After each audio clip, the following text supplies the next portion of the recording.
YouTube? We back at it. The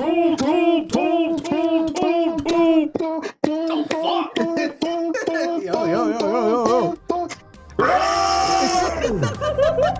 Yo, what the fuck did I just walk into, man?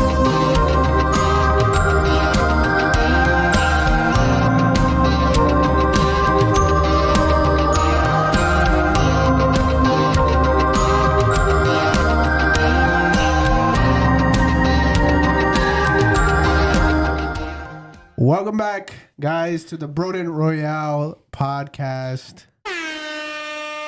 Whoa. Mad anticlimactic. What? We are your hosts, Jay. Hey, yo. Jaydon looking real comfortable there. Yeah, for real. Braulio, that's me. Ganesh is the name. And am we're here to comfortable. talk about some nerd shit, about our days, about a bunch of things, about Jaydon half taking a sick day. We weren't supposed to say it. God damn it, Braulio. You don't listen to me. Exposing, bro. That's what I do. Don't worry, Jaydon doesn't have the vid. My boy I just don't. feeling a little under the weather. He took an arrow to the knee. I did. I took an explosive to the hip, and now I have a hairline fracture, so I just can't go anywhere. Mm. We're funding your trip to Turkey for that hairline fracture. Yes. I could use a trip to Turkey. That was Gobble good. gobble. Gobbling dick. What? Anyway. Happy Valentine's Day. Speaking of goblin. I do want to take this moment. I'm going to interrupt. Okay, I'm going to interrupt. Oh. Relax. Yo, why He's caressing soothing you. me? See, I'm mad because that should be me. That should be me.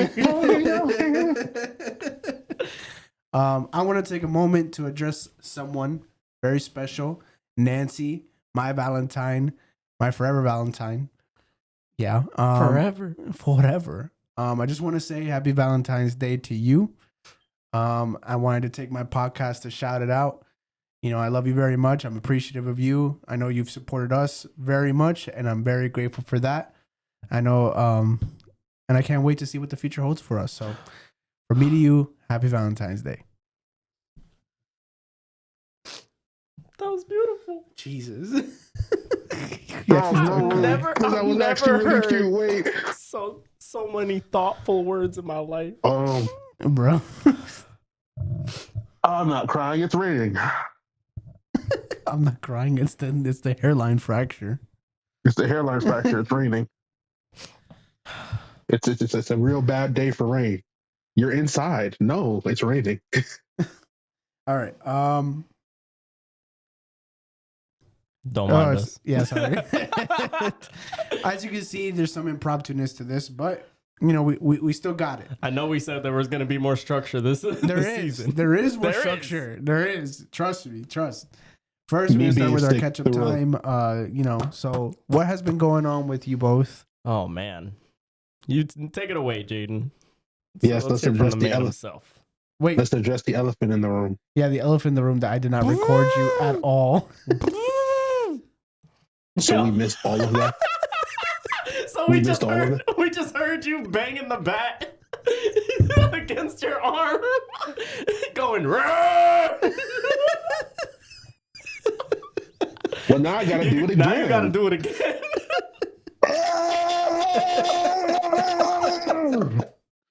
What's Yo. Okay. All right. I want you guys to know that really hurts. we warned you It not to. really You decided hurt. to do it. Ow. Completely, No, like completely of his own volition. Yeah. because you got to understand, like, because I I'm don't. sick, everything hurts a lot more. So like, So you're willingly putting yourself through pain. That's called masochism, Jaydon. It's called commitment, if you ask it's me. called self-harm. It's called Oh. self-harm. Oh, Uh-oh. the straitjacket. I miss Puff. But why SpongeBob? Why? Okay. Obviously, you guys see me from a digital screen. With that Guyanese flag in the back. I'm at my house instead of on set. Braulio mentioned it and spoiled my surprise. I had a whole thing, but it's okay. But I'm ill, and I didn't want to spread it to the guys. Motherfucker, I'm ill. Yeah. A million here, a million. All right, let me stop before we get copyright. Yeah. Motherfucker, I'm ill. Yeah. I was so tired of you. But I didn't want to spread it to the guys. Plus, because Shit, you can I spread live it for the guys. spread it too. You whore. Yeah, do that too. Oh my. Can you feel the love tonight? Hold on, let me post up like Lion King. Nala in that one scene. The beastie. Oh, hell no. I don't care. That lion giving them fuck me eyes was crazy work. Why would you do that? Why would you put that in the kids movie? I know some kid out there had their first sexual awakening to that shit. That was wild. Hell no. Oh, There's hell definitely no. a kid. There's definitely He's a the kid. Oh, He's the nah. kid. Not me. Not me. I ain't into that. Anyways, is there anything else going on, Jaydon? I'm in school. My internship started. Hey. It's really nice. Really nice. I want you guys to know I almost had to take one for the team. You guys were about to like not see me until like May. Damn. Yeah. But he took one for the team. Because they were talking about you had to private all your accounts, gang. And I said, whoa, slow your roll. Because I'm on a podcast and I also have like a TikTok following. Do I have to say, are you a content creator? I said, well, yes, that's what it implies. And they were like, well, yeah, you don't have to do that.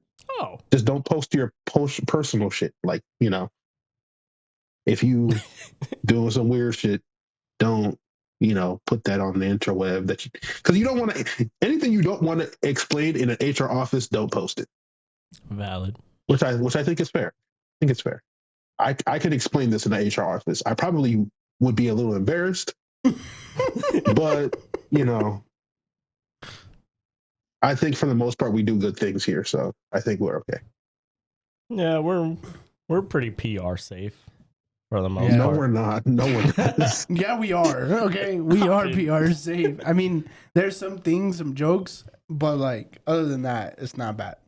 You know what? I'm not even going to say what we are because I'm not trying to invite that omen onto the podcast. So we're just gonna. Yo, what? He said there's some bad juju. I don't want to invite that. Yeah, the internet got hella bad juju sometimes. Juju on that beat. Yo, I forgot about that. No, shit. don't sing that song. If y'all Don't talk sing about that bringing song. back 2016, y'all Don't better sing that juju song. on that fucking beat. Don't sing that song. That dude, he definitely will find us for copyright money. He will definitely find us for copyright money. It's like a spider sense for him. He got that juju They sense. mentioned me. How about you, Ganesh? What's been going on? Well, as of filming, it is currently the week of what week is it? The 7th? The 7th. What's been going on lately? Checked out a couple movies.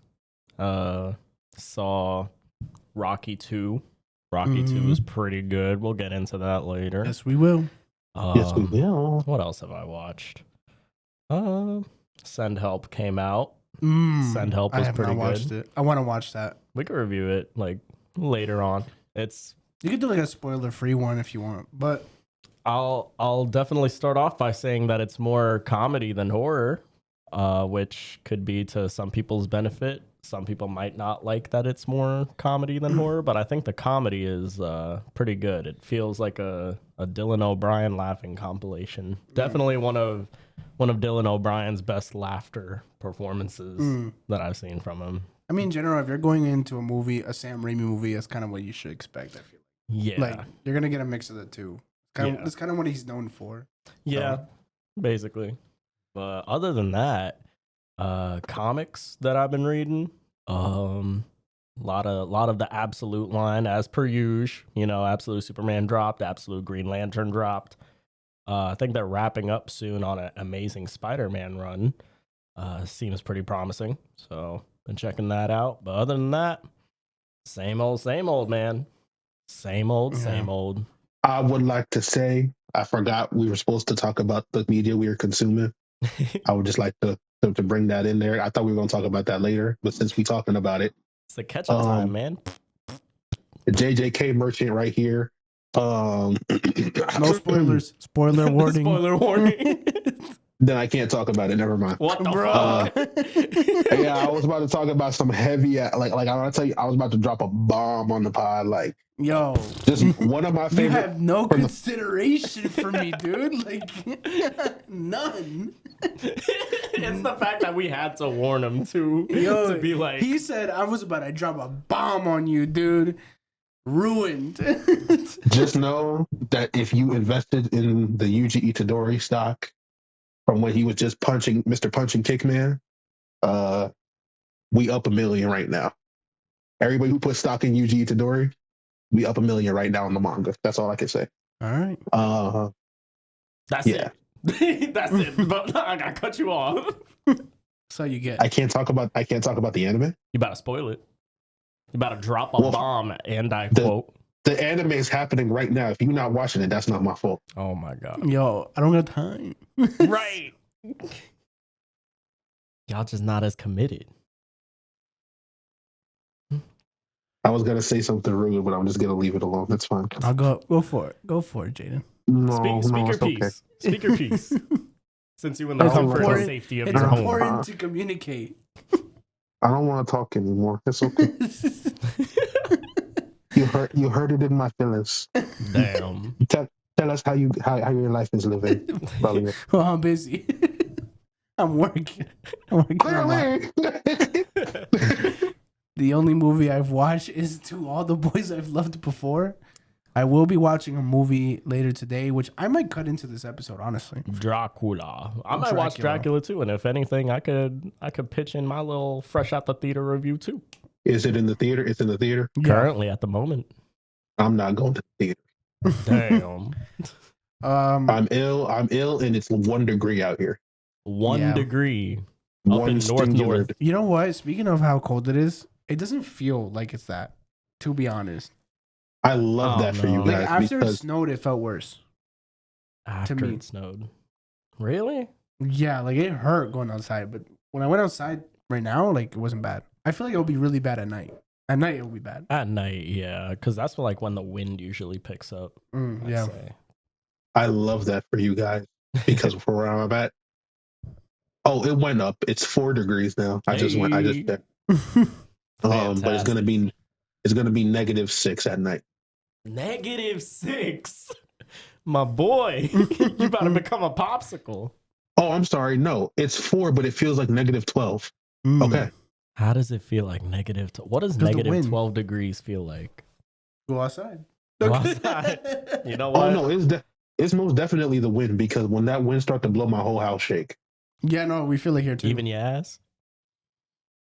What? I'm just curious. I said the house, including your booty.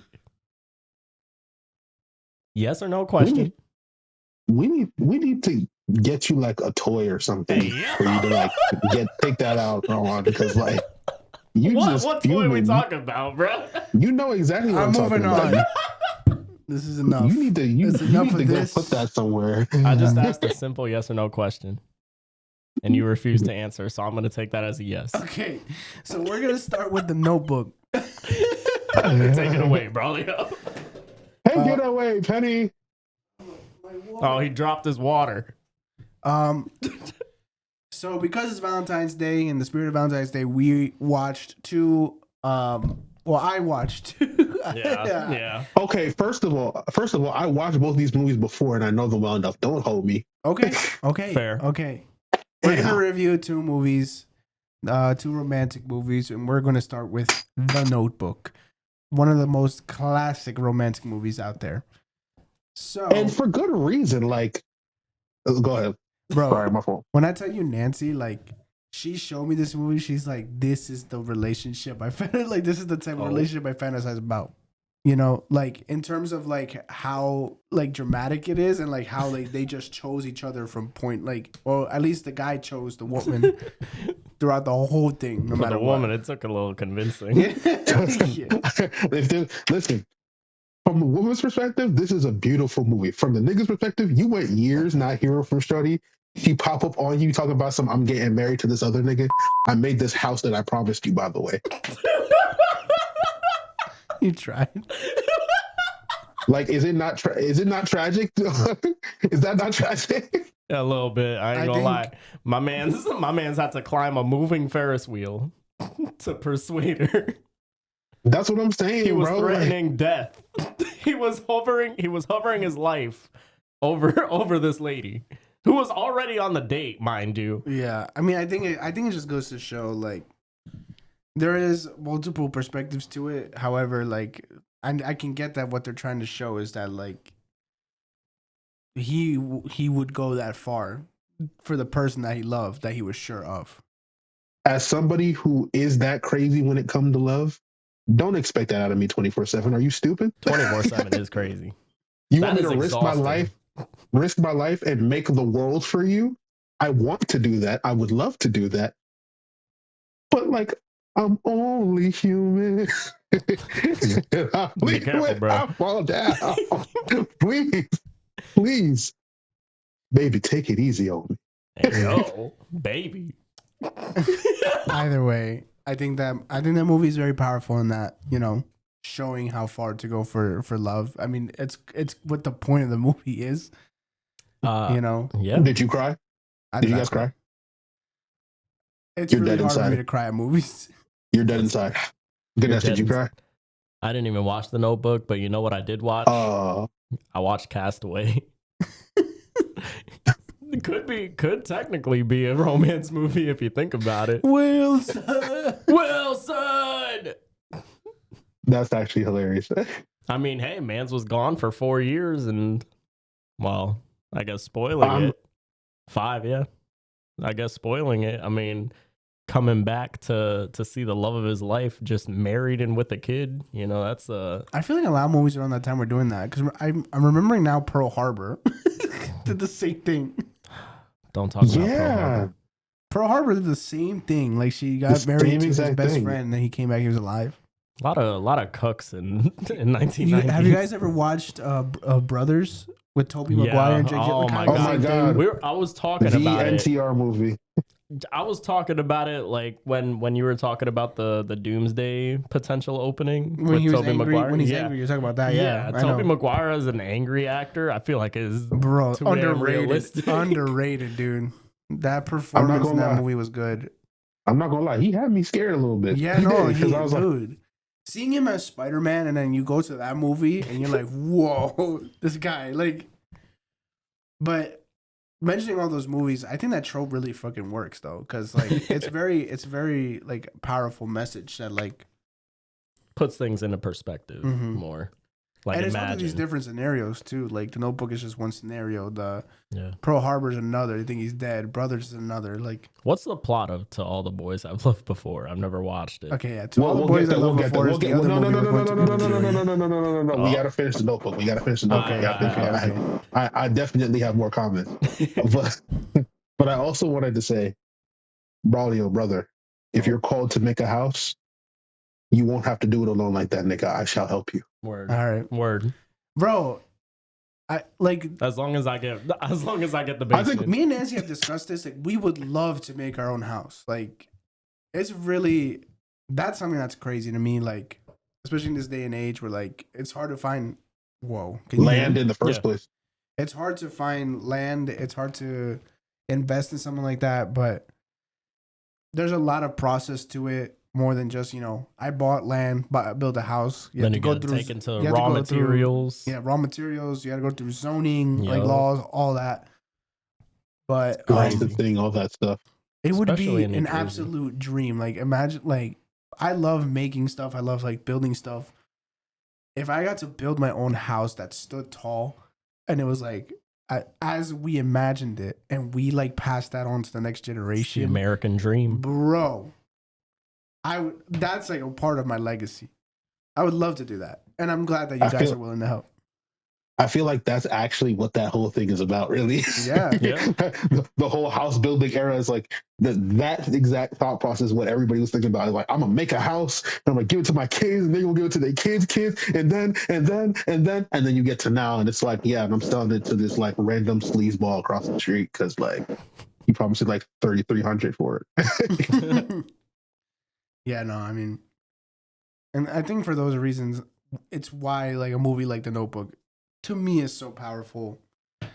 While it is like very dramatized, obviously, because it's a film, I feel like there is a version of that in real life where it is more realistic, you know, where you could go far for someone that you love. I think people shouldn't misconstrue it. You know, I feel like people take it too far and like they can possibly romanticize hopeless situations. But there's other ways where you should fight for your relationship. You gotta do this shit in real life. We gotta make the house. You gotta almost fall off the Ferris wheel. When she get dementia, you gotta come back in that bitch every day and retell her the story of your life. And when she said, "I'm ready to die," you die with her right then and there.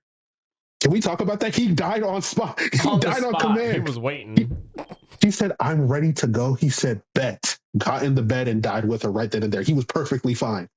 He was perfectly fine up until that point. Like if you watch it throughout the whole movie, you notice like there might be a little bit of something wrong with him, but like you can tell like he kind of got some time on her. She looked like she don't got so much time on her. He's just holding out. But yes, that was the quote. She said, "You remember me? Thank God. Can we die together?" Yes. Ultimate romance. Like that to me, that's the real love right there. Dying. Walk into the afterlife together? Hell yeah. Well, if I could somehow control that and feel that when I'm old, I'm like, well, according to Nancy, you better.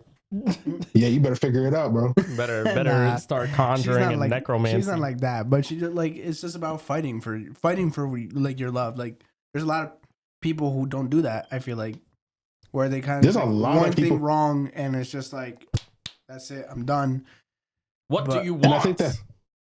And I think that shit is lame as fuck. Actually, like there's a line like there's fighting too much for something that could be hopeless.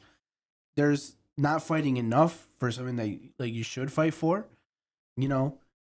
And there's that middle part where you fight and like you fight for your relationship because you both know that like you can reach the end together. And I think that's what the realistic version of The Notebook is.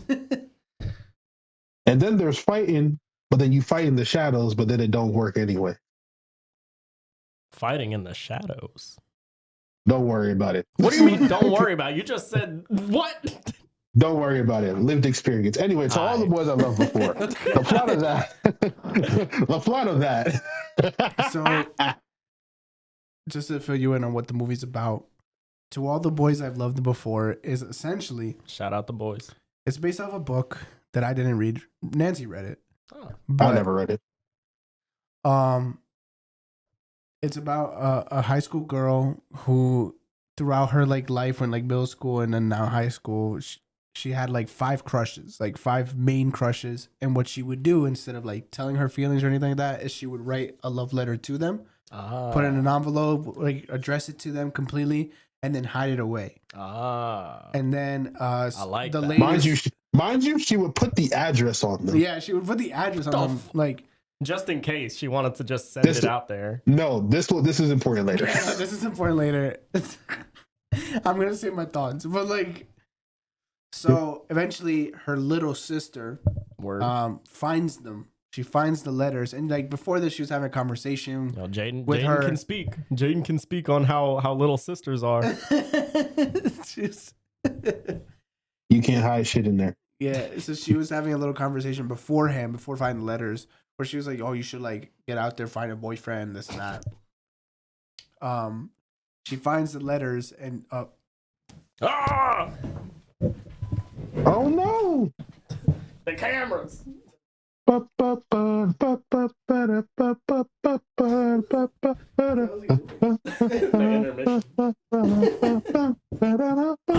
just sat on my phone. So you have to clap back in, man. Don't get mad at me. I'm helping your editing process. You mad at me? you know we only have to clap once, right? We didn't clap before. I will be fair. Yeah, that's true. Anyways, wait, Jaydon, you should clap too. Anyway, I'm trying to help. I get yelled at. I can't I didn't even yell at you. Anyways, you were snapping at me.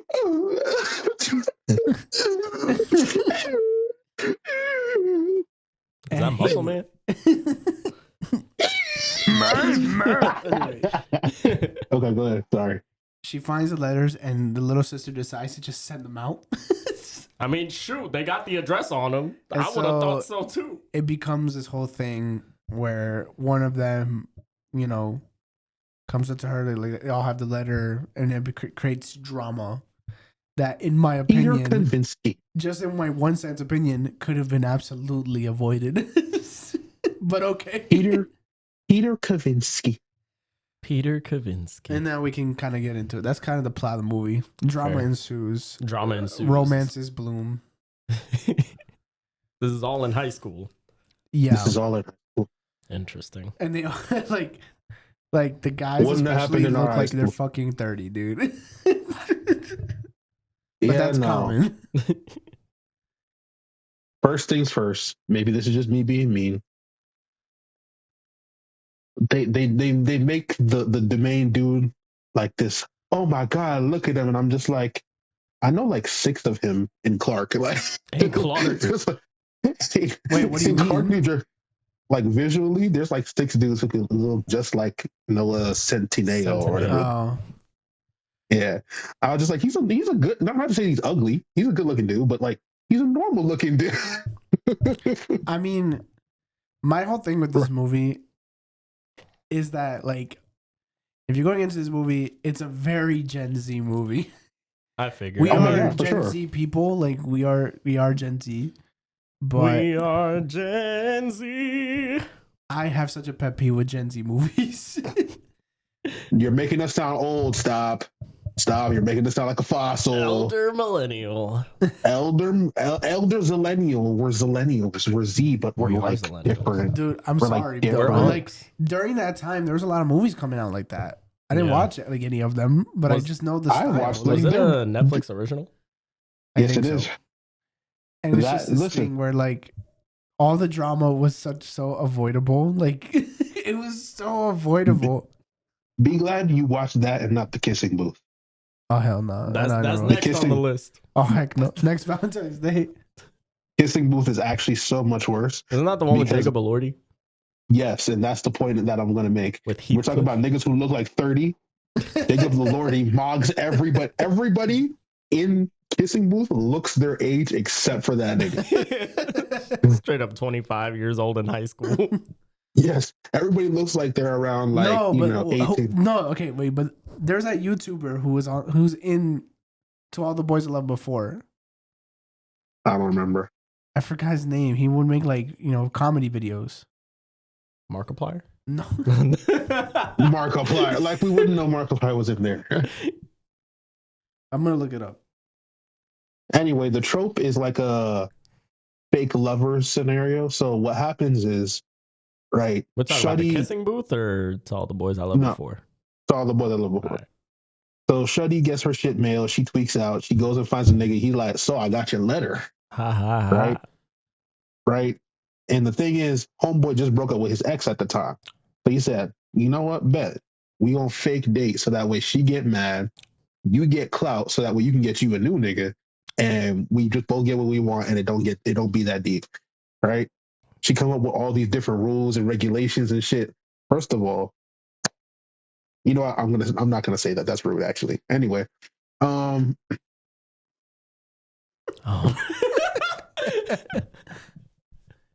remember how we said I shouldn't say things I don't want to explain in the HR office. Okay. Anyway, Anyway, but she comes up with all these rules and regulations, right?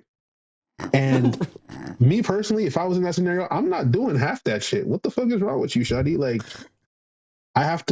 we fake dating. We fake dating. And I don't even think I would do half that shit if we were real dating, if I'm being real, That's fair. but whatever. But, the thing is, the fake dating routine works, but it works a little too well. Oh. Why? Because they start liking each other. Whoa, who could have seen that coming? Oh my God. Right? And there's another guy got the letter. So it starts with... That's the second movie, no? Huh? Isn't that the second movie? No. Oh. The movie starts with, she was talking about like her best friend that she started having feelings for, which is separate from the other guy. She was having feelings for him. She didn't know until this guy started dating her older sister. Oh. So then he started dating her older sister. She realized that she liked him. She wrote a letter because she would never do that. Like, she didn't want to screw over her sister. Right. And then they broke up in the beginning of the movie. Oh. Huh. But he got a letter. That was her reasoning for wanting to go into the fake relationship, because she didn't want this guy thinking that he liked her, because she didn't want to do that to her sister. She didn't want her sister to find out. Her sister went to college in like Scotland, and so she went to Hogwarts. She also wasn't talking to her at all, which again could have been easily avoided, because she could have just told her sister, "Hey, this happened. This was the context." But no, she decides to keep it secret, not tell her sister shit. They were in a fake relationship. It works too well. And then it like starts becoming a little too real, and I don't know. She starts like semi talking to the guy that was like her best friend again, and then she'll be like, "No, we can't talk anymore," and then she'll talk to him again in the next scene, like. Just confusing. Yeah, so like it wasn't confusing. It was just like what? I did like the relationship. Like, I think it was kind of like a cute relationship, I guess, like building. But it was so Gen Z. It was so Gen Z. He was like, oh, you don't even post me every day on Instagram. Like what the fuck? And I was like, I get the posting on Instagram. Like, I post my girlfriend on Instagram, but she also knows I'm not a social media guy personally. Like, with my own just personal stuff, but if I do post and there's something nice with her, I'll post her. But like, you didn't post me every day on Instagram. Like, yo, okay, relax, relax, buddy. Like, what else? I think the funniest thing was the mini breakup that they had. Were you waiting for me in the hot tub, or were you waiting for your ex? That was some serious shit. They were really having a beefing moment there. Euphoria type beat. Bro, I don't know, man. Like, it was That just was real beef. the funniest scene to me was like, they were fighting. He comes to her house to talk to her. Her sister comes home for Christmas early. Oh. And then like they start talking outside about it, and she's like, well, you can get with that girl. She's like jealous. She wants to be with you again. You got what you wanted. We can break up and we're done. I don't want to deal with this. Like, she was like mad. And then the other guy, the sister's ex-boyfriend, out of fucking nowhere, spawns into the scene, and he's like, "Yeah, buddy, get the fuck out of here." Yeah, he's like, "Get buddy. the hell out of here!" That. And then the guy, for some reason, even though he has all the context about the letters and shit, he's like, "Oh, so this is why?" He's like, "Oh, because you're still in love with this guy." And of course, right as he says, "You're still in love with this guy," the sister comes out, hears that. She's like, you loved him? No, doesn't ask anything. Storms inside. Next scene, they wake up immediately. No. Was inside. Storm comes outside. Hears that Storm's back inside. Why did you come outside in the first place? Yo, like, that's what I'm saying. Like, this guy, this neighbor guy who's like her whole best friend and stuff, whatever. He's barely in the movie. He's not that relevant to the movie. But he just spawns in. He spawns in. Me personally, if I was Peter in that shit, I would have punched that nigga in his face. Because who are you? You see, I'm trying to get my shorty back. You over here talking about, yeah, bounce pass, get out of here. Shut your ass up. Who the fuck are you? You ain't even here for less than 5 minutes. Shut up, nigga. I think it was, to me, in general, it was one of those movies that I actually enjoyed watching it, not because of itself, but because it made me laugh. That's fair. Like half the time, it just made me laugh. So that's why I enjoyed my time watching it. But if you're talking from a movie standpoint, I'm giving it an easy like 4. 4 out of 10. Hater. You don't like corny love movies, do you? Not really. The Not good like ones, that. the Not good like that. ones. Like there's better ones. I don't know. 10 things Like, I hate about you. If you're gonna give me drama, that's just like drama. Give me something that I can't explain away in my head in 2 seconds. There's plenty. First of all, that's the point of all of these rom-com romance movies. All of them are easily solvable. All of them are. That's the whole point. The whole point is that all of them have poor communication and emotional regulation skills, and that's why it's high tension. There isn't a single movie where it was that deep and it made sense for all of them to have a reaction. There's very few. There's a few of them that I can think of, and those are usually the top tier of those movies.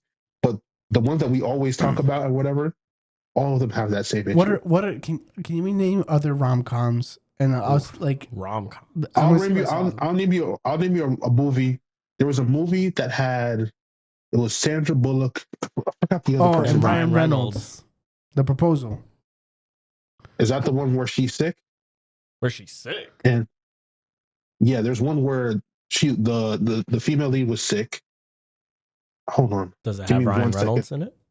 I don't think it has Ryan Reynolds in it. Give me 1 second. I'm about to look it up. Because that one you guys kind of made sense. Like, wasn't that like The Proposal? He needed a visa, or she needed a visa?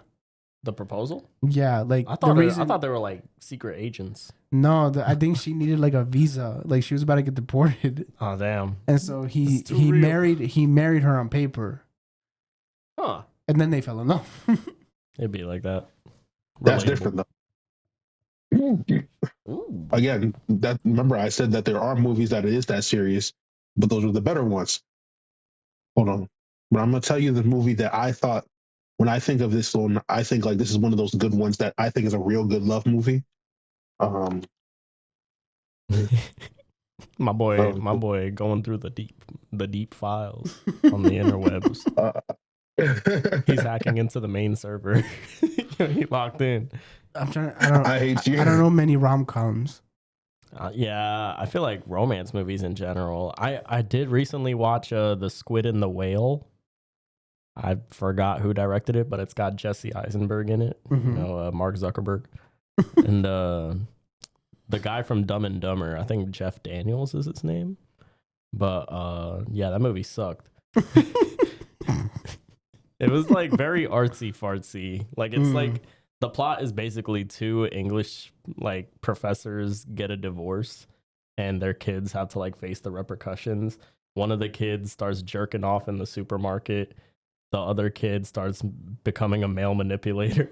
Like it's just like it felt very pretentious. And like the ending of the movie takes place in the Museum of Natural History, and it's just like ends with a shot of Jesse Eisenberg staring at the aquarium section with the whale and the squid fighting.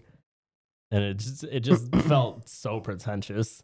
Like it feels like 1980s New York, but it's just like I don't know. It kind of felt like a rom-com. Like at some points it wasn't funny because it was trying to be funny. It was just kind of funny because it was bad. Wasn't Sandra Bullock. Oh. No. Who was it? Anne Hathaway. Oh, understandable confusion. Love and Other Drugs. That's the movie. Oh, yeah. I know the poster. I didn't watch that. I know the poster is like them in bed. I forgot who the guy is. Jake Gyllenhaal. Oh, shoot. Jake Gyllenhaal. It's one of my favorite actors. Basically, he's like this womanizer, like finance dude, I think, from what I remember or whatever. Or he's like a business dude of some sort. And he runs into Anne Hathaway's character, but she's like ill, like really bad. Like she needs like hella treatments and shit, whatever. I think it's Parkinson's. Oh, damn. Don't quote me though. That's tough. But that to me, that was a movie that I thought that was real love, sticking it through, fight through, because you really know somebody love you when you get sick for real. Like you right now? No, not like me right now. I mean like sick, like I'm probably gonna die from this sick. So you right now? All right. But yeah, like there's movies that I think are really good quality in terms of like this is what love's about, like you know. But there's hella movies that we look on like, oh my god, and this is what love's about, and it's like the corniest, cheesiest shit ever. Love is about reposting your lover's repost. What I appreciate at least about that movie is I did get to laugh at it. Laugh at it, not with it. Not with it. Laugh at it. And that did up the enjoyment for me. Sometimes you just need a good movie to laugh at. Yeah. You know? It's like freaking, was it The Boogeyman? No. I was gonna say Candyman, but not Candyman. No, Boogeyman. It had I think it was the Boogeyman. Was it like the one where they're like in the dark? Like it's just turn the lights off. There's a little girl and they like yeeted her against the fucking. Remember, like they yeeted her against the fucking wall. Was like that like a recent ragdoll? Was that a recent movie? It was a couple years ago. Did we see it? I think we saw it. I think we saw it. Yeah. Yeah, they freaking yeeted her against the wall. You're fucking dying. We don't talk about the Boogeyman enough for a good reason. Yeah, I was about to say you're not supposed to talk about the Boogeyman. Right. But besides the Boogeyman, you know, since we talked about Rocky last week, I think it was only appropriate for us to talk about the rematch of the century. Rocky 2. Which is really just Rocky 1, the same plot, except he made bands this time. Uno reversed that shit. Yeah. So after Rocky wins in the first movie, he finds himself kind of like... He didn't win in the first movie. Oh, yeah, no, he didn't. So what happened was, right? All right, take it away. Damn, nigga, you won't watch the movie. Oh, okay. So everybody was expecting Rocky to get blown out in that first movie. He didn't. He made it to the distance. Nigga. He made it to the end of the fight. They won by split decision, right? Apollo bitch ass mad about it because he said, nah, I was supposed to break this nigga. Nah, there's a reason that he's mad about it though. Like he's getting like fan mail just hating on him. Like you're doing the community wrong. You didn't even win. Like yes. They were bitching this shit because like, how you let this random nigga last to the last round with you. First of all, there's gems in the rough all the time. How you let this Philly motherfucker that beats meat for a living beat your ass? I'm like, first of all, there are diamonds in the rough everywhere. Y'all are so surprised because this random nigga just happened to have hands. It happens. Like, y'all sending this nigga hate mail over that, and now he over here losing his self-confidence. He's like, nah, I gotta run that fade back. I can't. But also, Rocky's also getting money and inspiration and fans off of this stuff, which at the time he's not PR trained or any type of trained, so it shows. Yeah, it shows really bad. You know, he's a boxer, and that's what he's good at. He's not really a celebrity. He's not a strong suit. I'm not good with the words. I know you're not good with the words, Rocky. I didn't even want you for this commercial. You can leave. Like, I don't know, bro. It's fucked up. Poor Rocky. It's fucked up how they do my boy. Poor Rock, yo.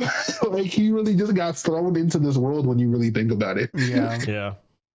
I also, I like how they kind of like commented. Like, I feel like Sylvester was kind of commenting on like how Hollywood kind of glamorizes certain things. Like, they reference the first movie a lot in like the commercial scenes that he does. Like, there's that one shot where I think he's doing the aftershave commercial, and it's like he looks like how he did after the fight, but he's like kind of glamorized a little bit, so they kind of paint over some of the realism. So I feel like maybe that was like Sylvester Stallone kind of like commenting on how fake Hollywood could be and how because we know Sylvester Stallone, he's very anti-fake acting. Like, he's like, no, we gotta do this shit for real. All the hands being thrown, that shit was thrown for real.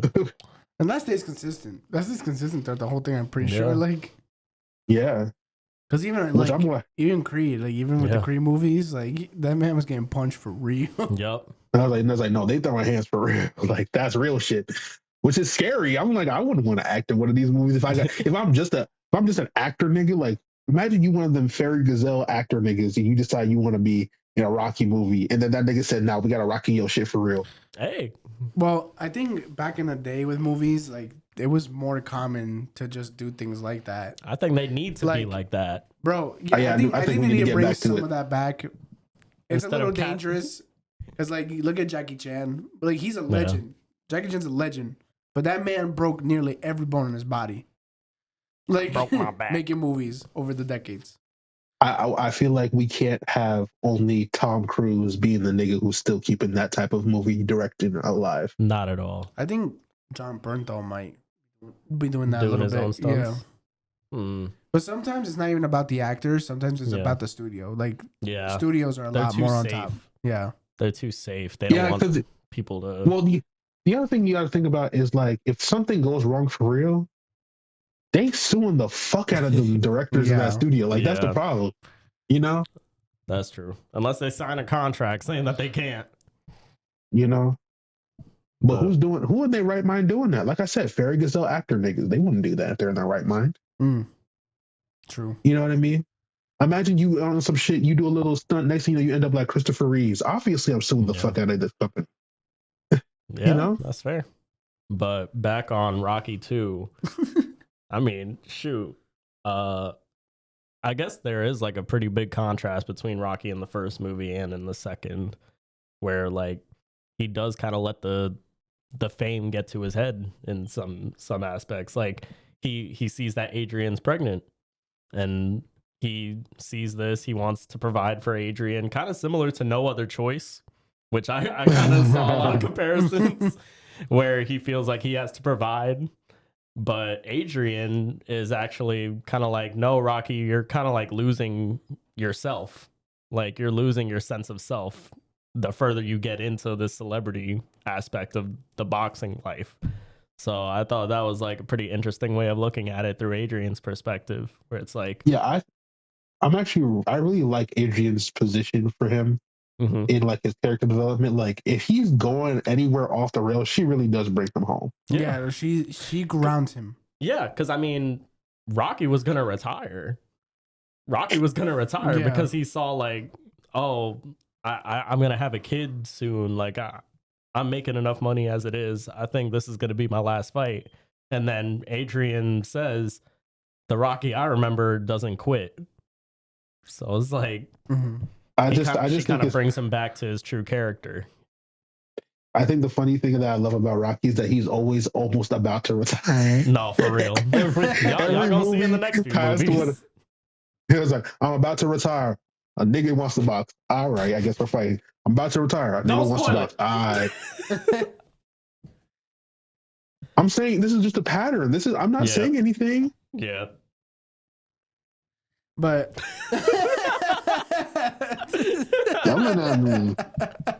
God. Nah, but I do like how it's staying consistent with these characters. You know, like Rocky seems more of like kind of innocent in a way.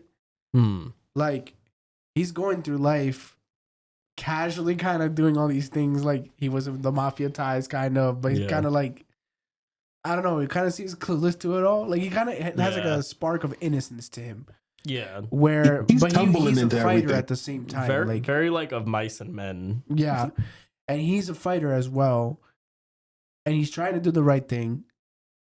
And as things kind of progress for him very quickly, like we have these characters that are built up to always bring him back home to see what his roots are. Like I mentioned last episode, where you know at the end of the fight with Apollo, he calls out to Adrian, which to me signified him, you know, remembering his roots. Yeah. And like that to me is Adrian's role in a lot of this, is to be that balance to him. Yeah. Where he kind of falls the wrong way, but she's always there as like his rock. Like his safety net. Like, hey, it's okay to fall.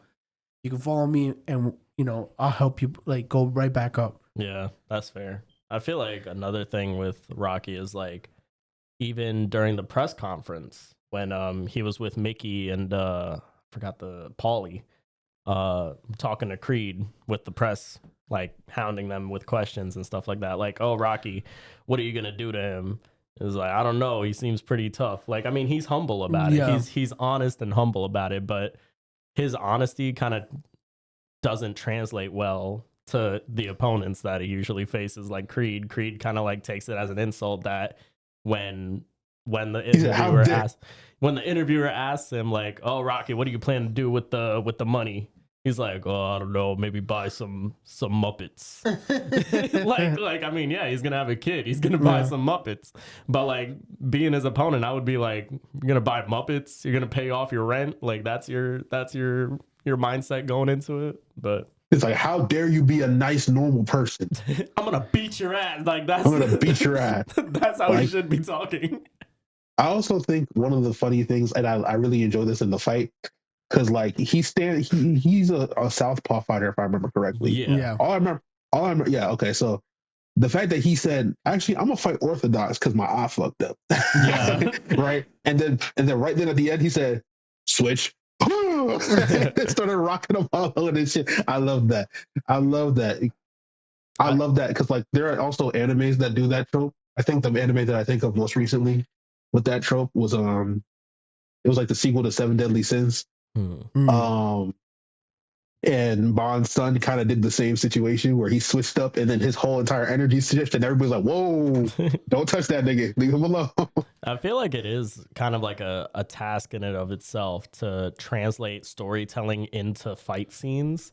And I feel like Rocky does that very well, like especially with the upcoming movies. That's what I love about Dragon Ball, bro. Like that's just another comparison. Or like I'm not now Dragon Ball, early Dragon Ball into some of Z, where the fights themselves tell a story. Yeah, I love that. Like I'll take that over, crazy fast, shiny animation. Yeah. Because if you have a meaning through a fight, you're still telling the story. The story's still progressing. There's like a lot of anime, a lot of shows, a lot of media where the fight is just a fight it exists to look as cool as possible, but without meaning, a lot of these kind of fights fall flat. Yeah. Especially if it's like overdone. Yeah. I feel like that's why I like the original Spider-Man trilogy, because I feel like there's some web swimming. There's some web swinging. Swimming through the webs.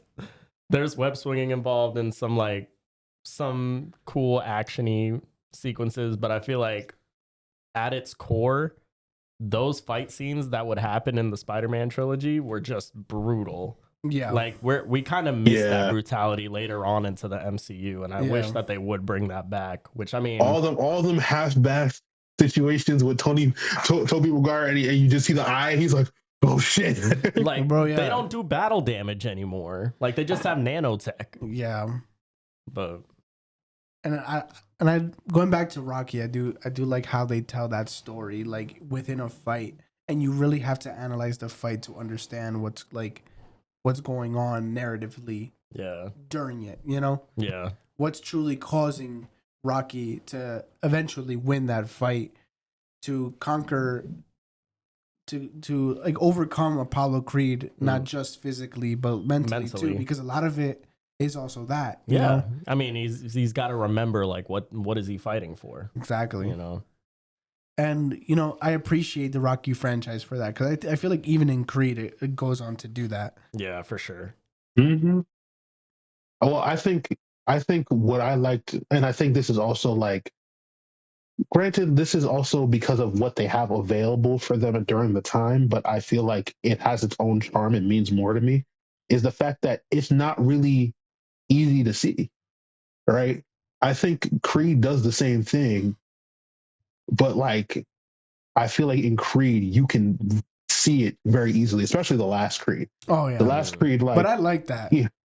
It was nice. I like visual. Yeah, no, in the last Creed, visually it's a spectacle, but I like when it's like micro things and how they fight, like how they react. If you know, you know. Yeah, I ain't gonna lie. Sometimes in that last Creed movie, it kind of just felt like a Sprite commercial.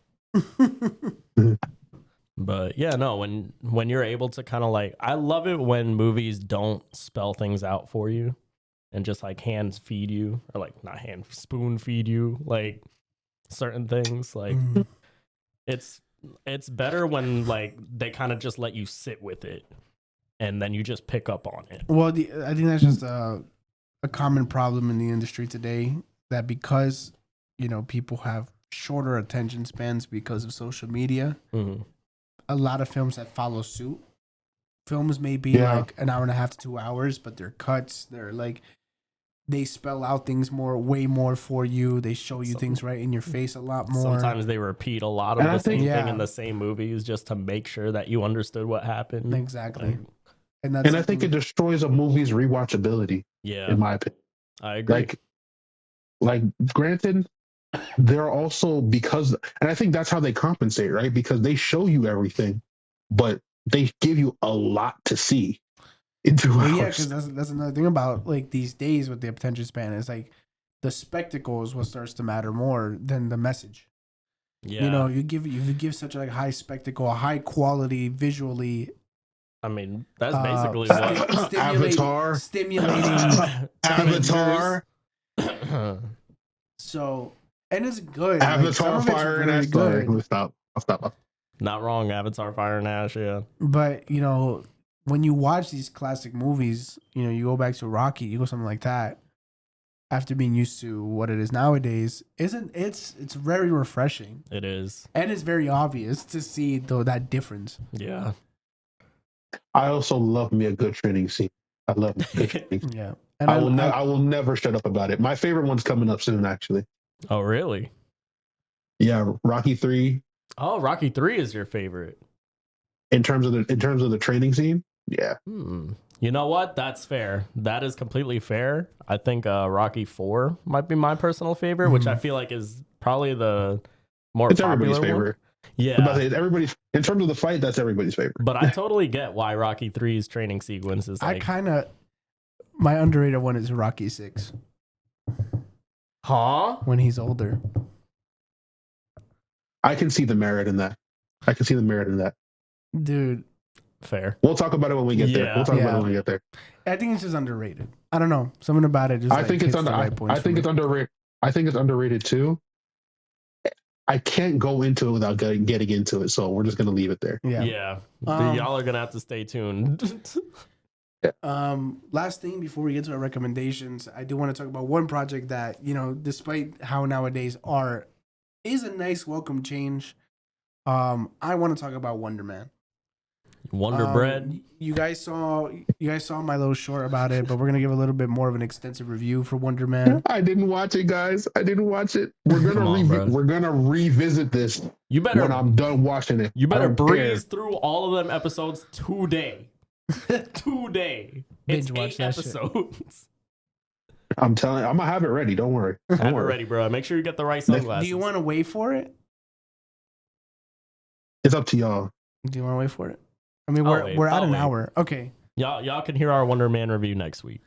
All right. I might even cut that whole part out. Yeah, fuck it.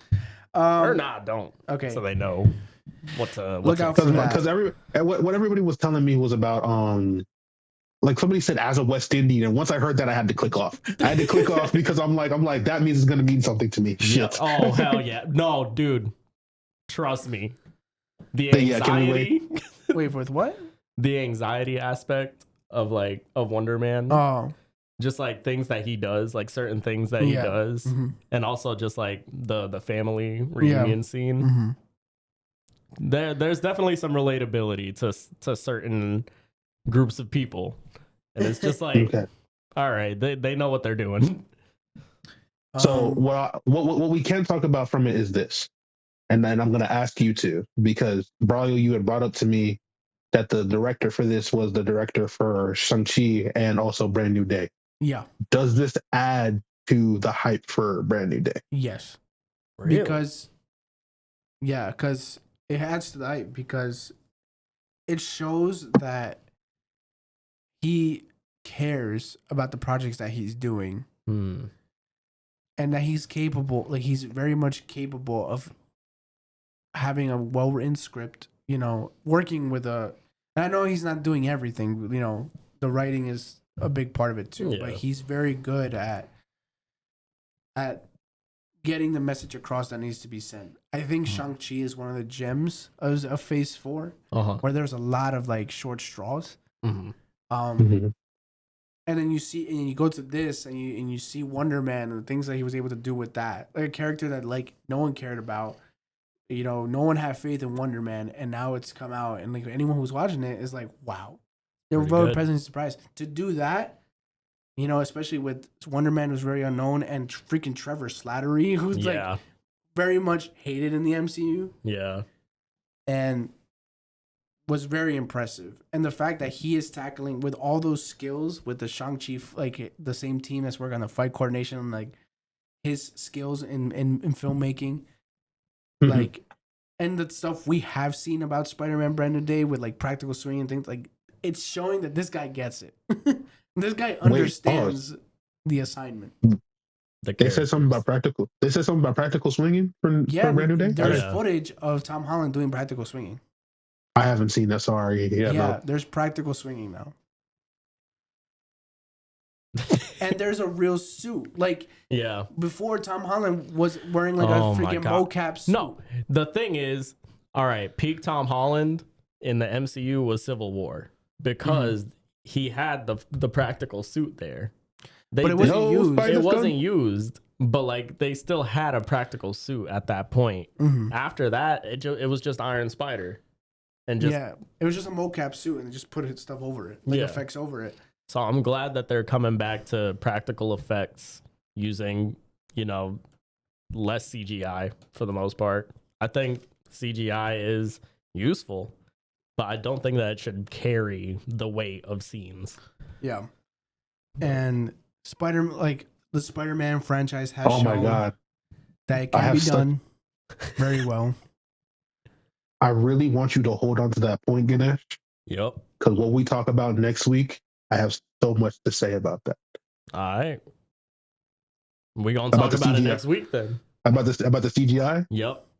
Well, my topic for next week, Bet. that can go on episode 30, actually. Anyway. With that said, I think we could move on to our recommendations. Of course. So what are your recommendations for the week, guys? So I have a song album like recommendation.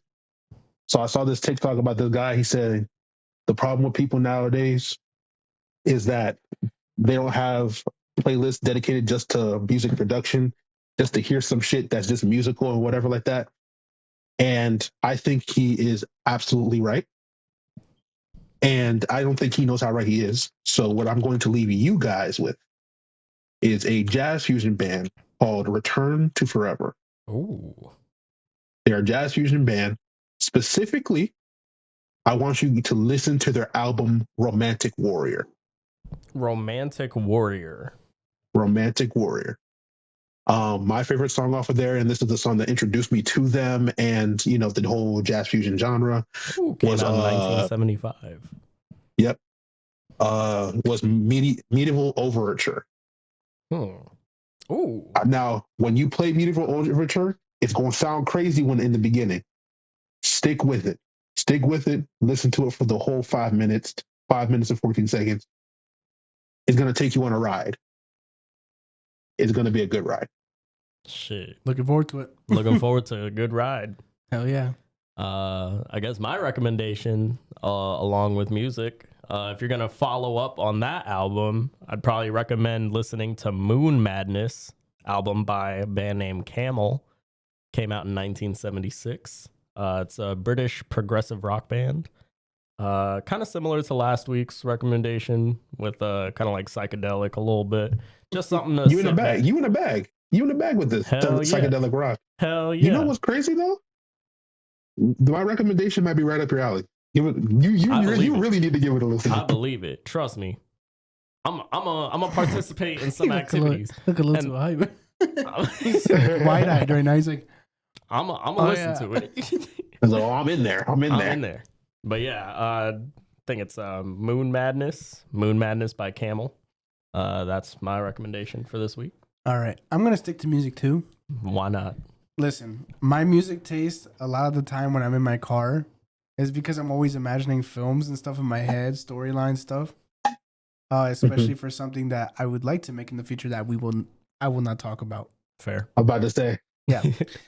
I have plans that the haters can't be listening to. I listen to a lot of like cinematic, orchestral, instrumental type music, like soundtracks. That's like epic music, you know. Yeah, like soundtracks, not to movies that exist, but people who make just movies. Sometimes it's like reworkings of songs. Sometimes it's original pieces that have that tone. Bro, like there's one I've been listening to that's called "Only One King." Only One King by Tommy Prophet. Yeah, Tommee. Oh, Profit with 2 T's. Profit as in net loss, net profit. So, I don't know. That song is like a cinematic thing, but also like hip hop rap. Like it fuses it, and I'm like, yo, I can imagine that shit. And then I don't know. I just go down a rabbit hole of these types of songs. There's another one. I'll leave that for another day. But you can start with that one. See what you think. I think it's cool. The vibe is cool. It makes me think of a freaking fight scene, like a one shot, one take fight scene. Fair. And it's dope. I actually have a recommendation for you too, then, Braulio. I just need to make sure I'm getting the name right because, you know, these are this songs that I thought of back and then. Is from this group called Two Steps from Hell. And I think the song's name is Get Up. But I'm not exactly sure. I found the band, but I don't see a song named Get Up. Yeah, I think I got the name wrong actually. It'd be like that. Disregard that last recommendation. Well, maybe he'll find that he'll recommend in the future next episode. We'll still go listen to that group though. Yeah. All right. Well, with that said, we're going to be coming to a close. We'll pick things up right back next week. For sure. Why did words just like hiccup in my head? Stay tuned for what we've got coming up next week. We're going to be reviewing Rocky 3. Rocky 3. We're going to be reviewing possibly what's it called? What's the movie that we talked about? Good Luck, Have Fun, Don't Die. Yeah, Good Luck, Don't Die. Have Fun, Don't Die. Yeah. And Jaydon might be reviewing Tron, possibly. Perhaps, you never know. And Send Help. We're just spoiling everything. Well, like, what are we spoiling for? Like, I'm confused. You don't want They don't need to teaser? know all this. They don't need to know all this. Jaydon wants you to know nothing. Okay. I don't. Y'all don't need to know a thing. You're supposed to be on the boat, be here for the ride. Why you need to know what's coming up? So they know what to expect, what to tune in for. Y'all getting behind the scenes footage with this this discussion right now. Anyway, with that said, this has been the Brodent Royale podcast, and we will see you guys. I found it. Oh. I found this. It was All Good Things Get Up. All Good Things Get Up. All bad things sit down. Oh, shit. That was the name. Well, with that said, we will see you guys next week on the next episode. Thank you very much for watching. Hope you all have a great day. Don't forget to brush your teeth before you go to bed. And wear deodorant. Goddamn. Woo. Love you guys. Peace. Peace.